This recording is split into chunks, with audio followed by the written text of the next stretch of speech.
She warned them. They didn't listen, so she made damn sure they'd never try again. Kendra Lawson had worked her whole life to get where she was.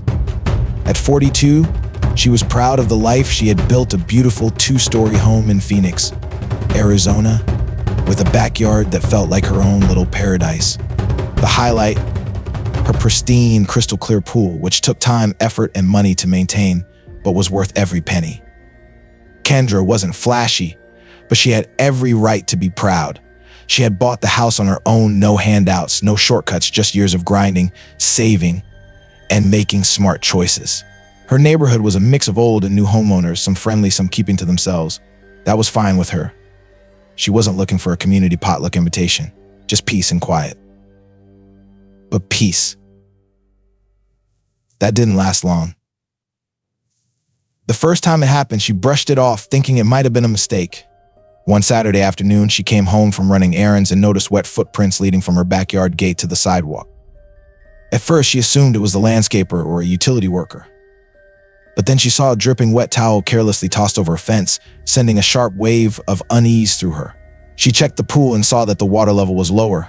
Her float was moved, and a half-empty soda can sat on her lounge chair. Someone had been in her yard, uninvited? Kendra took a deep breath, trying to stay rational. Maybe it was a kid, a foolish dare, or a moment of panic when they realized they'd been caught. She decided to ask around, hoping for an explanation. But the responses she got only made her more uneasy.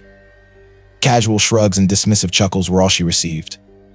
"Oh, it's probably just one of the kids," a woman said with a laugh. "You know how they are."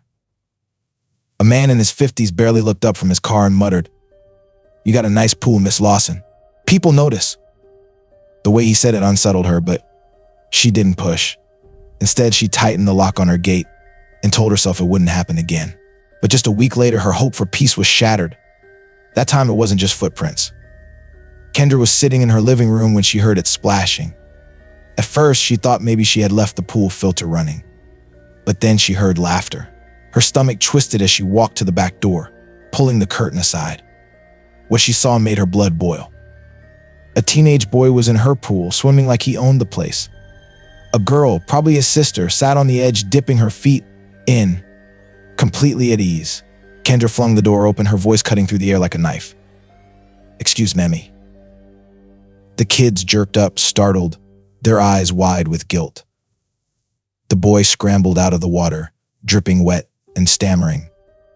I thought." Kendra didn't let him finish. "You didn't think to ask," she snapped, her patience gone. The girl mumbled something about living 2 houses down before they bolted out the gate, leaving behind a dripping towel. Kendra stood there, her heart pounding, gripping the towel in her fist. She wanted to let it go, but she couldn't shake the feeling that this wasn't over. And she was right. The next day, she confronted the kids' parents, expecting an apology. Instead, she got an argument that left her stunned. "Oh, come on," the mother scoffed. "They're just kids, it's hot. What's the big deal?" Kendra couldn't believe what she was hearing. "The big deal," she said, her voice dangerously calm, "is that this is my property, my home, my pool. And I don't remember giving out invitations." The father, arms crossed, muttered, "You're being dramatic." That word hit a nerve. People loved to call you dramatic when they weren't the ones being disrespected. Kendra bit back the words she really wanted to say, and instead installed security cameras, hoping they would send a clear message. For 2 weeks, it seemed to work. No more footprints, no more wet towels, no more uninvited guests. Then came the day that shattered that illusion completely.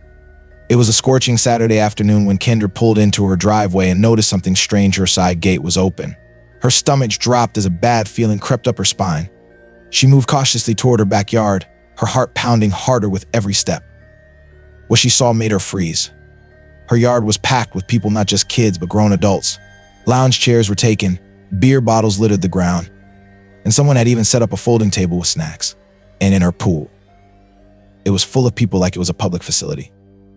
Women waited waist-deep, chatting like they belonged there. A man leaned against the pool edge, grinning as he sipped his drink. Kendra couldn't believe what she was seeing. For a split second, she thought she had lost her mind. Then her eyes locked onto one familiar face, Jessica. Jessica from 3 houses down. Jessica, who had never spoken to Kendra before, now stood in her backyard waving. "Hey girl, hope you don't mind," Jessica called out. It was so hot today, we figured we'd cool off. Kendra's jaw clenched. Oh, she minded. And this time she wasn't playing nice. Her voice came out sharp and steady, cutting through the laughter and conversation. Every single one of you get out. And oh. Some people froze, others exchanged glances as if she was the one being unreasonable. But Jessica, she had the audacity to scoff. Oh, don't be like that, Jessica rolled her eyes. It's just a pool. You weren't even home. That was the final straw. Kendra stepped forward, her anger bubbling just beneath the surface. It's not just a pool, she said through gritted teeth. It's my pool. My house. My yard. You don't live here. You don't pay for this. So get out, all of you. Someone muttered, geez. What's her problem? That did it. Kendra stormed to the pool equipment box, grabbed the remote, and shut off the filter. Then, without hesitation, she yanked the power cord to the speakers. Silence. The party was over. I'm calling the police, she announced, voice unwavering. That got them moving. Drinks were snatched, towels wrapped up, and within minutes her yard was empty. But Jessica had the nerve to roll her eyes on the way out. You don't have to be so uptight, she muttered. Nobody was hurting anything. Kendra wanted to scream. Instead, she stood stone-faced, watching as they shuffled out like they weren't just caught trespassing. She slammed the gate behind them, locking it tighter than ever before. But she knew the truth, this wasn't over. They had zero respect for her. And if respect wasn't going to stop them, something else would. Kendra sat at her kitchen table, staring at the security footage from earlier that day. The nerve of these people. The way they acted so entitled, like her property was theirs to use whenever they pleased, made her blood boil. She wasn't just angry anymore, she was done. If they wanted to keep treating her pool like the neighborhood water park, she was about to make sure their next visit would be their last. She had tried everything, talking, reasoning, cameras, locks, but none of it worked. Now, it was time to get creative and hit them where it hurt. She made a trip to the hardware store, picking up 2 heavy-duty one for the side gate and one for the pool equipment box. The old ones were strong, but these, unbreakable. Next, she went online and ordered something special, a chemical treatment used by public pools to expose rule breakers. It wasn't dangerous, but it was highly effective at discouraging unauthorized use. A little something called pool dye, a harmless chemical that turns the water bright green if someone urinates in it. If even one of those freeloaders tried to sneak in again, they'd leave looking like a radioactive alien. But Kendra wanted more than just a deterrent, she wanted a psychological weapon. She went to a local sign shop and had a custom warning sign made, something official looking enough to scare off anyone thinking about testing her patience. The next morning, she drilled it right onto her fence, making sure it was impossible to miss. The bold, capitalized words sent a message that couldn't be ignored. Warning: pool chemically treated for unauthorized use. Exposure may cause rash, severe itching, or temporary skin discoloration. Was it a little extreme? Sure, was any of it actually true? Not in the slightest. To sell the illusion, she placed an empty, hazardous chemical container near the pool pump, something she picked up from a friend who worked in maintenance. The sight alone was enough to plant a seed of doubt in anyone's mind. Now all she had to do was wait and see who would be foolish enough to test her patience. It didn't take long. That afternoon, she sat by her window, sipping iced tea, watching the street in quiet amusement. The neighborhood had been unusually calm since the last confrontation, but she knew curiosity would get the best of someone. Then, just as she expected, 2 teenage boys strolled past her fence, their eyes locking onto the sign. They whispered to each other, pointing at the fake chemical container, then suddenly turned and walked away. Kendra smirked, taking a slow, satisfied sip of her drink. Step 1 was a success, and soon, the paranoia would spread. That evening, she scrolled through Facebook and nearly laughed out loud when she saw it. A post in the neighborhood group, written by none other than Jessica. FYI, looks like Kendra put some kind of weird chemical in her pool. Says it causes rashes and skin issues. Not sure how safe that is, just a heads up. The comments came in fast and each one made Kendra's smirk grow wider. OMG, what if it leaks into the ground? That doesn't sound legal. Why does she even care so much? It's just water. They weren't mad because she was lying. They weren't even mad because they got caught trespassing. They were mad because they realized their free ride was over. For the first time in months, Kendra finally felt at peace.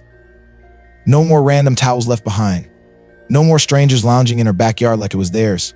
No more entitled attitudes, acting as if they had the right to something they never paid for. Her plan had worked, at least. That's what she thought. Then came the knock at her door. It was sharp, impatient, and completely expected. Kendra set down her drink, exhaled, and peered through the peephole, already knowing who it was. Jessica, arms crossed, standing on her porch with an expression full of misplaced anger. Kendra sighed, rolling her shoulders before pulling open the door. "Yes?" she asked, her tone neutral but firm. Jessica wasted no time, her voice filled with frustration. "We need to talk." Kendra raised an eyebrow, leaning against the doorframe. "Do we?" she asked, making no move to step aside. Jessica huffed, clearly irritated. "Look, I don't know what your problem is, but people are saying you put some kind of dangerous chemicals in your pool." Kendra blinked, then let a slow, smug smirk creep onto her face. "I did," she said smoothly, her voice dripping with confidence, "to keep out uninvited guests." Jessica's jaw clenched, and her arms tightened across her chest. "You can't do that. What if a kid touches the water?" Kendra folded her arms, mirroring Jessica's stance. "A kid who broke into my yard?" she countered, tilting her head slightly. Jessica faltered for a second but quickly recovered. "That's not the point," she snapped, but her confidence was clearly cracking. "It's exactly the point," Kendra said, stepping forward just enough to make Jessica shift back slightly. "I told people to stay out. They didn't listen. So I took precautions." Jessica let out a frustrated scoff. "You're ridiculous. You don't even have kids. It's just sitting there going to waste." Kendra let out a short laugh, shaking her head. "So because I don't have kids, that means my pool is up for public use?" she asked, watching Jessica's face flush. Jessica rolled her eyes. "Oh, come on. Don't act like." "No," Kendra cut her off, her voice sharp. "You come on, Jessica. You and the rest of these people have some nerve. You don't pay my water bill, you don't clean my pool, but you expect to just help yourselves."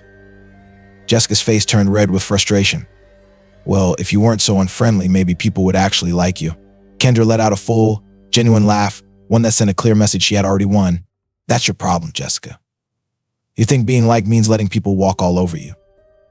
Jessica opened her mouth to argue, then closed it, shaking her head in frustration. "You know what? Forget it." She turned on her heel and stomped away. "Enjoy being the mean neighbor." Kendra grinned as she watched her leave. "Enjoy using your own hose this summer," she called after her, shutting the door with a satisfying click. Jessica was mad, and the rest of them were probably fuming too, but one thing was certain: they had finally gotten the message. Just to be safe, Kendra made one last improvement. The next morning, she installed a motion-activated sprinkler system along her fence, programmed to spray anyone who got too close. If someone dared to sneak in again, they'd get a nice cold wake-up call. But the best part, she never had to use it, because nobody ever tried again. The freeloading days were officially over. Her pool, hers again. Her backyard, quiet. The entitlement, gone. And the best part, she never even had to call the police, because that was never the goal. She wasn't trying to make enemies or start a war. She just wanted what was hers to be respected. But here's the thing: some people don't respect boundaries unless they're forced to. Kendra had tried to be nice. She had given warnings. She had asked politely. And they had ignored her at every turn. But the second she flipped the script, they backed off. Because at the end of the day, people will take as much as you let them. If you don't set boundaries, someone will walk all over you. So was Kendra petty for what she did? Maybe, but was she wrong? Not even a little. In life, people will take as much as you let them. It doesn't matter if it's your time, your energy, your kindness, or even your damn swimming pool. If you don't set boundaries, someone will walk all over you. Kendra's story isn't just about a pool, it's about self-respect. She tried being nice. She gave warnings. She asked politely. And they ignored her at every turn. But the moment she stopped asking for respect and started demanding it, everything changed. That's the truth most people don't want to hear. Respect is earned, not given. The world will not automatically value what you have, whether it's your home, your hard work, or your peace of mind. People will test you, push you, take advantage of your patience unless you make it clear that you won't allow it. And when you do, they will back off. Not because they suddenly grew a conscience, but because they know they can't get away with. So stop waiting for people to do the right thing. Make them. Set your boundaries. Enforce them. And never apologize for protecting what's yours.